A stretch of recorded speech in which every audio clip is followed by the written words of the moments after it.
Hello guys. Basically आज मैं इस वीडियो के अंदर स्लाइसिंग यानी स्ट्रिंग स्लाइसिंग और स्ट्रिंग प्रॉपर्टीज के बारे में बताने जा रहा हूँ। ओके, तो सबसे पहले हम इस जानने की कोशिश करेंगे कि स्लाइसिंग होता क्या है। स्लाइसिंग बेसिकली किसी चीज को कट करने को हम स्लाइसिंग कहते हैं।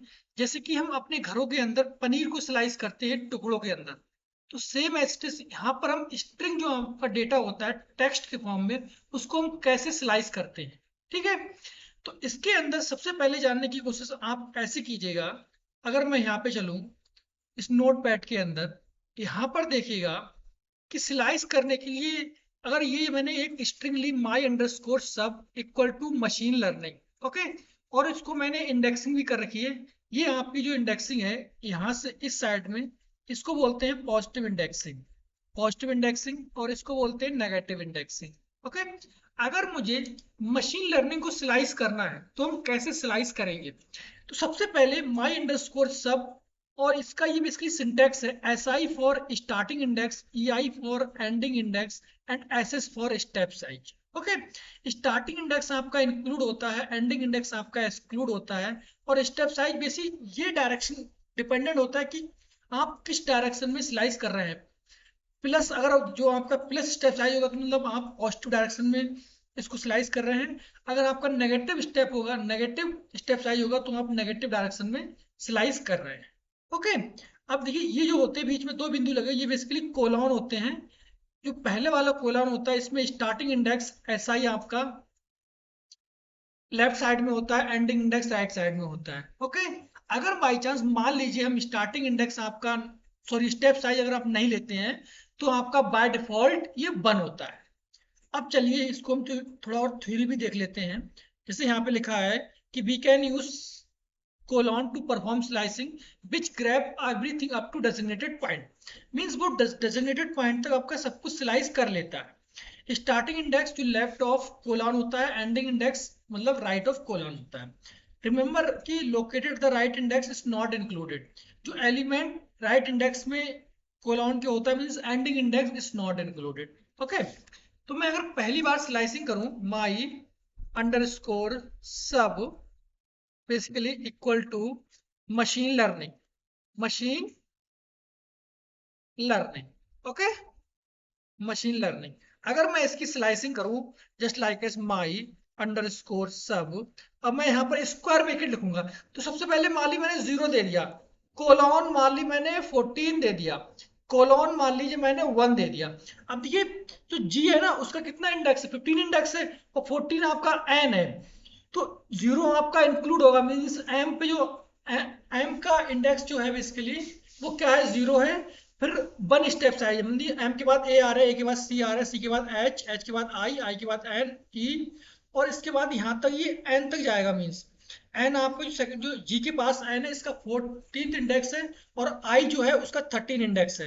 तो ये मशीन और एल ई आर एन आई आपका प्रिंट होगा क्योंकि 14 आपका ending index is not included. अगर आपको जानने समझना तो यहाँ पर आ जाइए। मीन्स ये 14 ये वाला है ये आपका इंक्लूड नहीं होगा, यानी मशीन और लर्न एन आई ये आपका प्रिंट हो जाएगा। ओके, तो इसको हम रन करते हैं।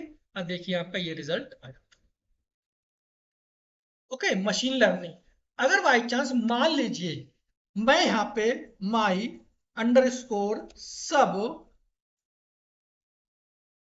0 कोलॉन 14 और कोलॉन -1 लिख दो, तो -1 बेसिकली किस चीज को रिप्रेजेंट कर रहा है कि 0 आपका स्टार्टिंग इंडेक्स यानी कि नेगेटिव डायरेक्शन को रिप्रेजेंट कर रहा है कि इस साइड मींस कि हम अगर एम के इस साइड 14 आपको इधर मिल रहा है लेकिन -1 रिप्रेजेंट कर रहा है कि हम ऐप को नेगेटिव डायरेक्शन में चलना है। तो नेगेटिव डायरेक्शन में 0 के बाद इसको कुछ नहीं मिल रहा है तो इसकी बेसिकली कुछ भी प्रिंट नहीं करेगा। ओके, कहने का मीन्स अगर यहाँ पे आप देखें तो देखिए, अगर देखिए यहाँ पे मैंने जो लिखा था अभी यहाँ पर कि अगर मैं बात करूँ यहाँ पे देखिए इस तरह से थोड़ा सा नीचे आ गया बस। तो मैं यहाँ पे देख लेता हूँ। यहाँ पर अगर मैं माई अंडरस्कोर सब आपको समझाने की कोशिश करूँ यहाँ पे 0 कोलॉन 14 कोलॉन -1, तो -1 रिप्रेजेंट कर रहा है कि आपको इस साइड चलना है स्टार्टिंग इंडेक्स के बाद, और स्टार्टिंग इंडेक्स क्या है आपका एम। तो इस डायरेक्शन में कोई डेटा है ही नहीं, तो ये आपको कुछ नहीं प्रिंट करेगा, सिर्फ एक प्रॉम्प्ट प्रिंट करके दे देगा। ओके, अगर इसको हमें प्रिंट करवाना है तो हम क्या करेंगे, हम सिंपल सा लॉजिक है कि माई अंडर स्कोर सब, यहाँ पे लिखेंगे 14 एंड कोलॉन 0 कोलॉन -1। ओके, अब देखिए 14 यहाँ पे क्या है, ये एन, ये वाला आई है, तो आई से लेके ए तक प्रिंट हो जाएगा, और 0 यहाँ पे ending index, ending index is not included. Okay, simple सा लॉजिक, दैट्स अपोजिट डायरेक्शन में सारी चीजें प्रिंट हो जाएंगी, एन से लेके मतलब 14 से लेके ए तक। ओके, देखिए बाय चांस अगर हम एंडिंग स्टेप साइज नहीं लेते हैं तो आपका ये बाय डिफॉल्ट बन होता है, बाय डिफॉल्ट बन होता है। ओके, अगर मान लो हम एंडिंग इंडेक्स भी स्पेसिफाइड नहीं करते हैं, जैसे यहाँ पे एक केस बनता है आपका, if you do not specify the ending index then all element are extracted which comes after the starting index including the element at that starting index. The operation know only to stop when it has run through the entire string. कहने का means ये है, मैं my under score सब, यहाँ पर मैं मान लीजिए मैं 2 लेता हूँ, 2 कोलॉन लेता हूँ ओनली, एंडिंग इंडेक्स यहाँ पे इंक्लूड नहीं कर रहा हूँ। 2 पे क्या आएगा आपका, यहाँ पे 2 पे क्या आना चाहिए आपके अकॉर्डिंग, यहाँ पे अगर मैं माई अंडर स्कोर सब को कॉल करूँ यहाँ पे, तो मशीन लर्निंग में 2 पे सी आ रहा है ना, तो सी से लेके आपकी एंटायर स्ट्रिंग प्रिंट हो जाएगी यहाँ पे, अगर आप एंडिंग इंडेक्स नहीं लें। ओके, और स्टेप साइज बाय डिफॉल्ट आपका बंद हो जाएगा, सिंपल सा लॉजिक है यहाँ पे। ठीक है, इफ यू, अगला केस ये बनता है if you do not specify the starting index, अगर आप स्टार्टिंग इंडेक्स इंक्लूड नहीं करते हैं तो क्या होता है, then all element are extracted which comes before the ending index including the element at the specified ending index. Okay, excluding मतलब जो एंडिंग इंडेक्स आपका एक्सक्लूड हो जाएगा, the operation known only to stop when it is extracted all the element before the element at the ending index. कहने का means ये है, अगर आप स्टार्टिंग इंडेक्स इंक्लूड लिखते नहीं है तो जब आपने एंडिंग इंडेक्स लिखा है तो एंडिंग इंडेक्स से पहले वाले एलिमेंट तक स्टार्टिंग से लेके सारे एलिमेंट प्रिंट हो जाएंगे। तो यहाँ पे मैं लिखता हूं माई अंडर स्कोर सब, माई अंडर स्कोर सब कोलॉन, कोलॉन के बाद लिखता हूं 14। अब 14 पे क्या आया है आपका, 14 पे देखा जाए तो आपका क्या है यहाँ पे, अगर आप यहाँ पे देखें इसमें, तो 14 पे आपका देखिए एन है, तो एन से पहले सारे एलिमेंट प्रिंट हो जाएंगे यहाँ पे, एन से पहले सारे एलिमेंट। ओके, मशीन लर्निंग, अगर बाई चांस आप स्टार्टिंग इंडेक्स भी नहीं देते और एंडिंग इंडेक्स भी नहीं देते हैं तो आपके सारे एलिमेंट एक्सट्रैक्ट हो जाएंगे। इस स्टेट में मैंने ये लिखा है, to do not specify the starting index and ending index it will extract all element of the string. Okay, means अगर आप स्टार्टिंग इंडेक्स और एंडिंग इंडेक्स नहीं देते हैं तो आपके सारे एलिमेंट प्रिंट हो जाएंगे।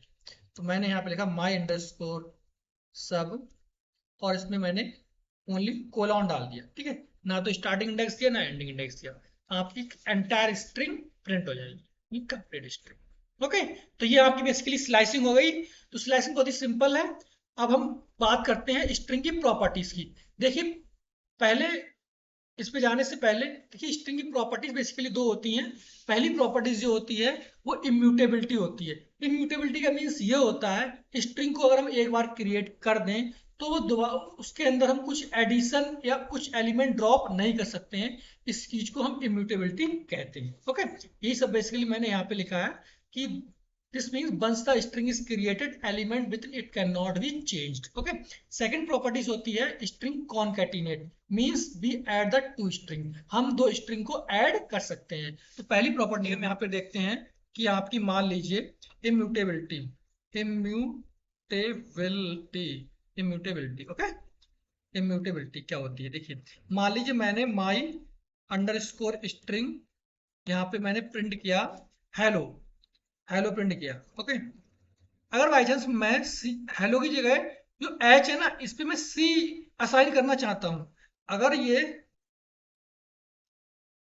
इम्यूटेबल हो, म्यूटेबल होगी तो असाइन हो जाएगी, अदरवाइज नहीं होगी। मीन 0 की जगह मैंने असाइन किया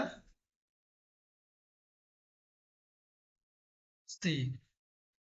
अब देखिए ये असाइन नहीं होगा क्योंकि ये इम्यूटेबल है, इसमें चेंजेस नहीं आएंगे। Okay, means string object does not support item assignment. Okay, अगली प्रॉपर्टी क्या है, कॉनकैटिनेट। कॉनकैटिनेट कॉनकैटिनेट का मीन्स ये होता है कि अगर मैं यहाँ पे लिख दूं first, FIRST, first underscore name, यहाँ पे मैंने लिख दिया जगत, JAGAT, जगत। ओके, सेकंड में मैंने लिख दिया second last name, LAST, last underscore name. Okay, तो लास्ट नेम में मैंने लिख दिया यहाँ पे पाल। ओके, तो यहाँ पर देखिएगा, अगर मैं यहाँ पे माई अंडरस्कोर नेम करके प्रिंट करूं, my underscore name equal to FIRST, first underscore name, और यहाँ पे plus last underscore name, last underscore name, तो यहाँ पे देखिए माई अंडरस्कोर नेम करके यहाँ पे मैं प्रिंट करता हूँ, तो देखिए जगतपाल प्रिंट हो गया। ओके, तो मीन्स स्ट्रिंग से स्ट्रिंग ऐड हो गई। अगर बाई चांस मुझे जगत और पाल के बीच स्पेस चाहिए तो क्या करूँगा, यहाँ पे आप सिर्फ एक स्ट्रिंग लिखेंगे, इसके अंदर स्पेस देंगे और यहाँ पर भी आप एक प्लस कर देंगे, मीन्स स्ट्रिंग के अंदर स्ट्रिंग ऐड हो जाएगी। ओके, तो ये बेसिकली आपकी दोनों प्रॉपर्टी रही। अगर आपको मेरा वीडियो पसंद आया है तो प्लीज़ इसको लाइक कीजिए, सब्सक्राइब कीजिए और अपने दोस्तों के साथ शेयर कीजिए। Thank you very much.